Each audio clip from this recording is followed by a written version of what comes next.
Hi friends, எல்லாருக்கும் வணக்கம். Welcome to Dhana special. நம்ம இன்றைக்கி சூப்பரான ராகி களி எப்படி செய்கிறதுன்னு பார்க்க போகிறோம். இது வந்து ஒரு 10 நிமிஷத்துலேயே சீக்கிரமாக செஞ்சு முடிச்சிடலாம்.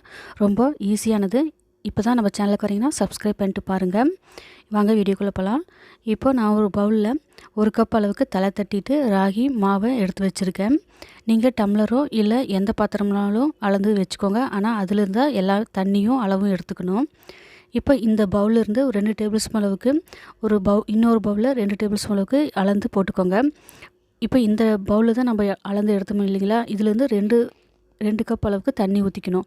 இப்போ என்ன பண்ணுறோம், இதில் ஒரு 1/4 கப் அளவுக்கு தண்ணி எடுத்துக்கலாம் ஃபஸ்ட்டு. இப்போ 2 டேபிள் ஸ்பூன் நம்ம எடுத்து போட்டோம் இல்லைங்களா, அந்த மாவுலேயே இந்த 1/4 கப் அளவு தண்ணியை ஊற்றிடுங்க.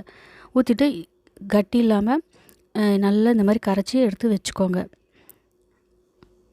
இப்படி கரைச்சி வச்சுக்கோங்க. அடுத்ததாக நான் வந்து இன்றைக்கி கஞ்சி தண்ணி தான் வடித்த தண்ணி வச்சுருக்கேன். நேற்று நைட்டு தண்ணி எடுத்து வச்சுட்டு உப்பு போட்டு வச்சுருந்தேன்.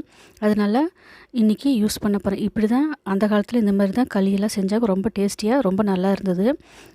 இப்படி தான் நானும் செய்கிறேன். நீங்கள் தண்ணியாக இருந்தாலும் அந்த மாதிரி யூஸ் பண்ணி செய்யுங்க. அளவு ஒன்று தான். இப்போ ஒரு குக்கர் இல்லைன்னா ஏதாச்சும் ஒரு பாத்திரம், அகலமான பாத்திரமாக எடுத்துக்கோங்க. அப்போ தான் கிண்டுறதுக்கு வசதியாக இருக்கும். இப்போ தண்ணி வந்து நான் இந்த தண்ணி 1.25 கப் அளவுக்கு ஊற்றிருக்கேன். 1/4 கப் அளவுக்கு அந்த பவுடர் கலக்கிறப்ப ஊற்றிட்டேன். அதனால் 2 கப் அளவு. இப்போ இது கூட உப்பு ஒரு 1/2 டேபிள் ஸ்பூன் அளவுக்கு சேர்த்திக்கோங்க. நெய் ஒரு 1/2 டேபிள் ஸ்பூன் அளவுக்கு சேர்த்திக்கோங்க. நெய் உங்களுக்கு பிடிக்கலன்னா எண்ணெய் கூட சேர்த்திக்கலாம். சேர்த்துட்டு இது எல்லாத்தையும் நல்லா கலந்து விட்டுட்டு, இது கூட நம்ம 2 டேபிள் ஸ்பூன் கலக்கி வச்சோம் இல்லைங்களா, அந்த மாவை இது கூட கலந்துருங்க. வந்து தண்ணி வந்து பாயில் ஆகிறதுக்கு முன்னாடி ஊற்றிடுங்க. ஏன்னா கட்டி பட்டுரும். அதுக்கப்புறம் ஊற்றினோம்னா ஃபஸ்ட்டே ஊற்றிட்டு அதுக்கப்புறம் அடுப்பு வந்து மீடியம் ஃப்ளேமில் வச்சு இந்த மாதிரி நல்லா கலந்து விட்டுக்கிட்டே இருங்க. கை விடாமல் கலந்து விட்டுக்கிட்டே இருங்க. அடியில் கட்டி பிடிக்கும். அதனால் கலந்துக்கிட்டே இருக்கணும். நல்லா கலர் சேஞ்ச் ஆகி நல்லா வெந்து வர வரைக்கும் இதை வந்து கலந்துக்கிட்டே இருங்க. பாருங்கள், இந்த மாதிரி.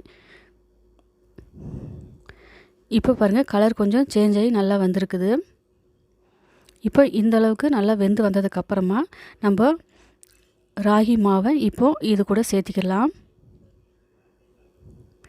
இப்போ இந்த ராகி மாவு எல்லாத்தையும் சேர்த்ததுக்கப்புறமா உடனே இது வந்து கலக்கக்கூடாது.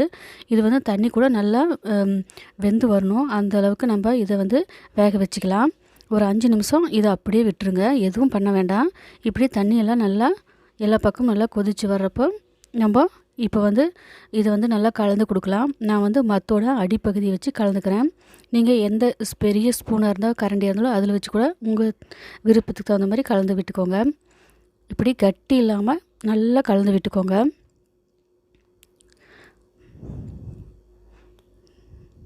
இப்போது இந்த அளவுக்கு மாவெல்லாம் இந்த அளவுக்கு நல்லா கரைஞ்சி வர வரைக்கும் கலந்து விட்டுக்கோங்க. இப்போ வந்து இது வந்து மூடி வச்சு ஒரு 3 நிமிஷம் நல்லா வேக வச்சு எடுத்துக்கலாம், லோ ஃப்ளேம்லேயே. இப்போ 3 நிமிஷம் ஆயிடுச்சு. பாருங்கள், நல்லா வெந்து வந்துருச்சு களி. இந்த அளவுக்கு வெந்து வந்தால் போதும். இப்போது இது வந்து மறுபடியும் ஒரு தடவை நல்லா கரண்டி வச்சு நல்லா கலந்து விட்டுக்கோங்க. அப்போ வந்து இன்னும் நல்லா ஸ்மூத்தாக நல்லா இருக்கும். பாருங்கள், நல்லா கலந்து விட்டுட்டேன் நான் இந்த மாதிரி கரண்டி வச்சு. இப்போ நான் வந்து இது எல்லாத்தையும் நல்லா கலந்து விட்டுட்டு இதை வந்து இப்போது எடுத்து பார்க்கலாம். கையில் ஒட்டவே இல்லை. இதுதான் வெந்திருக்குன்னு அர்த்தம். இப்போ பாருங்கள், சின்ன உருண்டை பண்ணி பார்க்குறேன். எந்த அளவுக்கு நல்லா சூப்பராக வந்திருக்கு பாருங்கள். இதுதான் சூப்பராக ராகி களி ரெடி ஆயிடுச்சு. இப்போ நம்ம இந்த ராகி ஒரு பால் பண்ண போகிறோம். ஒரு பவுலில் நெய் கொஞ்சம் விட்டுட்டு இந்த மாதிரி ஒரு கரண்டியில் ராகி மாவை எடுத்து போட்டு இந்த மாதிரி உருண்டை பண்ணி எடுத்துக்கோங்க. அவ்வளோதான், நம்மளுக்கு சூப்பரான ராகி களி இப்போ ரெடி ஆயிடுச்சு. இதே மாதிரி நீங்களும் செஞ்சு பாருங்கள். இது வந்து ரொம்ப ஹெல்த்தியானது. குழந்தைங்க, பெரியவங்க எல்லாருமே நல்லா விரும்பி சாப்பிடுவாங்க. இப்போ நான் வந்து இன்றைக்கி சர்வ் பண்ணுறேன். நெய் இல்லைன்னா நல்லெண்ணெய் விட்டுக்கோங்க நடுவில். அப்புறம் நம்ம காரக்குழம்பு, சட்னி, கீரை வகைகள் இது மாதிரி எது கூட வேணாலும் வச்சு சாப்பிடலாம். சூப்பராக இருக்கும். நாளைக்கு வந்து இன்னொரு வீடியோவில் பார்க்குறேன். தேங்க்யூ ஃபார் வாட்சிங்.